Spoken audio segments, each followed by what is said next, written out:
Está el doctor Julio César Coca, director del CEDES, ya en comunicación con nosotros. Doctor, le agradezco mucho por este contacto, con la preocupación que existe por este tema de la chikungunya. Sí, muy buenos días a usted y a toda su audiencia. Eh, bueno, siempre esta época es una época de bastante lluvia, más todavía que se ha pronosticado que este año va a ser uno de los años más con mayor cantidad de lluvia, y eso va a reactivar en primer lugar todo lo que significan los focos de proliferación del mosquito Aedes aegypti, que es un mosquito que se convive, es urbano, es domiciliar, se ha vuelto parte de todo lo que significa la urbanidad de las ciudades y también en el área rural, y que ahora hemos detectado que está circulando una afección viral que es la chikungunya. ¿Cuál es el problema de esta enfermedad? De que es una enfermedad viral, como dije anteriormente, que produce una situación de invalidez en las personas. ¿A qué me refiero esto? A diferencia de otros procesos virales transmitidos por el mosquito, producen una afección muy alta, muy grave en las personas, teniendo fiebre bastante alta, produciendo inflamación a nivel de los músculos, en algunos casos diarrea y, lo más importante, edema en extremidades inferiores y dolor articular. Es un proceso inflamatorio a nivel de las articulaciones, principalmente de las rodillas y los codos. Y esto hace de que la persona durante un periodo muy largo, a veces 2 semanas, 3 semanas, hasta 6 meses, o a veces hasta más tiempo, no puede a veces poder caminar o desarrollar sus actividades normales por la inflamación intensa que sufren estas articulaciones. Y en casos extremos puede llegar incluso a la muerte. Entonces, esto es lo que el Servicio Departamental de Salud, conjuntamente la Gobernación, está incidiendo justamente en todas las personas para que los habitantes, para evitar de que lleguemos a esta situación, porque si no evitamos esto, lamentablemente en los próximos meses vamos a tener una explosión de casos, ¿no? Doctor, ¿se habla de una nueva cepa, una nueva variante de la chikungunya? No, la chikungunya, que nosotros manejamos técnicamente lo que se llaman patologías enfocadas en enfermedades que se llaman arbovirus, arbovirosis. Entonces ahí está el Zika, chikungunya y el dengue. Como usted bien lo mencionó, el Zika va a circular. Dengue, por lo que hemos hecho los estudios este año, no va a circular, porque a veces son cuestiones técnicas, a veces existe sobresaturación del virus, entonces las personas ya desarrollan en cierta forma una inmunidad a esta enfermedad, pero lo que sí va a comenzar a circular es la chikungunya. Entonces, eso es lo que a nosotros nos preocupa. Siempre ha estado presente en la gama de virus que lamentablemente no, todos los años tenemos que combatir, pero ahora es ese el que está circulando, ¿no?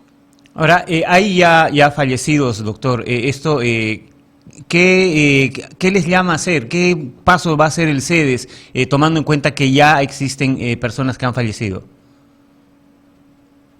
Bueno, normalmente las personas que tienen un mal desenlace, por decirlo así, digamos, con esta enfermedad que se complica, son en personas, en primer lugar, son a veces embarazadas, son niños, son personas que tienen alguna enfermedad de base, y entenderemos que con una enfermedad de base como es la hipertensión, diabetes, personas con problemas renales, este tipo de agresión viral desequilibra su metabolismo y hace de que se complique mucho más y puedan llegar a complicarse, y lamentablemente en algunos casos incluso llegar a la muerte. Entonces es un detonante que complica generalmente otras enfermedades que normalmente tiene la persona. Entonces, en personas que no tienen esto, es muy raro que se llegue, digamos, a estos extremos, pero está dentro de las posibilidades también de que ocurran estas situaciones extremas en personas que son totalmente sanas. Se habla de que se puede llegar al síndrome de Guillain-Barré, doctor. ¿Qué significa esto? ¿Qué provoca este síndrome? Bueno, esta es una enfermedad de tipo neurológica en la cual se va produciendo una complicación del sistema nervioso central. Entonces existe una parálisis progresiva de las extremidades hasta llegar a paralizar totalmente lo que significan los músculos respiratorios. Ya cuando se llega a este problema, la persona tiene que necesariamente estar respirando de manera asistida mecánica, una asistencia respiratoria mecánica.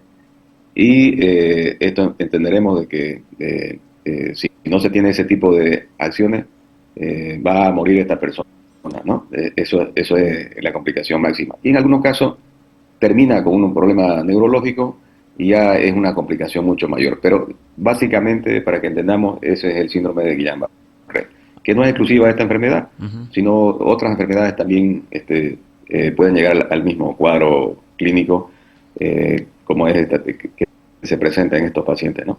Ahora, si se llega a este síndrome, ¿se puede volver atrás? ¿Hay forma de revertir esto?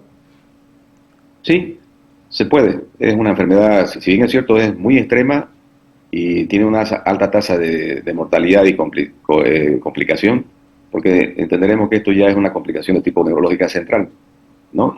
Puede entrar incluso con un tema de encefalitis y quedar con secuelas mayores, ¿no es cierto?, por el proceso inflamatorio neuronal central del cerebro, y puede quedar secuelado con mucho más, ¿no es cierto? Puede quedar con problemas ya de movimiento, no movimiento de las articulaciones, dificultades para hablar, dificultades para respirar.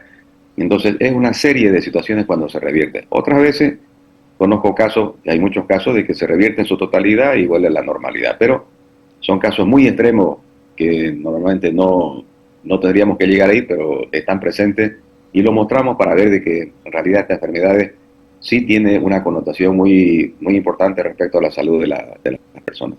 Ahora, el ciudadano, ¿qué es lo que debe hacer para prevenir, para evitar llegar a que le dé el chikungunya? Bueno, es lo que venimos pregonando en la gestión de nuestro gobernador Luis Fernando Camacho, de que él ha instruido que primero son las personas, primero es la salud, y eso significa de que si nosotros como salud tenemos que hacer la prevención. Creo que esa es una palabra que es muy importante de poder recalcar, el prevenir este tipo de patología. Y la prevención en este caso, como entenderemos es un problema de salud pública, tiene varios actores en su cadena de prevención. Y en una primera línea, podríamos mencionarlo así, estamos justamente las autoridades de función, tanto del gobierno nacional, gobierno central y gobiernos departamentales municipales. Cada uno de ellos tiene su responsabilidad. Está limitado, por ejemplo, a todo lo que significa el poder cuidar la no acumulación de basura, el no tener lugares públicos llenos de maleza, el despejar aquellos lugares donde se acumula agua en la calle, en canales. Entonces, esa es una parte de responsabilidad probablemente de las autoridades respectivas. También el hecho de tener los medicamentos en los diferentes centros de salud, el hacer fumigaciones cuando corresponda, ¿no? Fumigaciones para disminuir el número de vectores, el número de mosquitos, también es parte de la responsabilidad de las autoridades. Pero hay un otro actor que es, creo, muy importante, que es justamente el vecino, las personas, aquellas que vivimos en espacios donde lamentablemente acumulamos ciertos materiales en lugares que no deberían estar. Y a veces son cosas muy sencillas, porque son vasos, son plásticos, son esos receptáculos de las macetas que nos gusta tanto tener aquí en Santa Cruz, esas plantas, y que cuando nos damos cuenta se acumula líquido ahí en un criadero enorme de mosquitos, ¿no? Entonces, el poder levantar eso, miren ustedes, ya es un tema netamente ya de cada uno de nosotros en la vida familiar, personal, en el núcleo, digamos, en la familia, que nos corresponde hacer esa parte de la tarea, porque no esperemos que las personas del municipio o la gobernación entren a nuestra casa a limpiar nuestra casa. Yo creo que tenemos que ser conscientes también de que las personas tenemos que tener ciertas responsabilidades, y esto es muy importante de recalcar. Ahora, doctor, entiendo que lo más importante es la atención oportuna, y para eso hay que saber identificar cuando uno se ha contagiado. ¿Qué es lo que debe tomar en cuenta? ¿Cuáles son los síntomas iniciales para que uno pueda acudir al médico?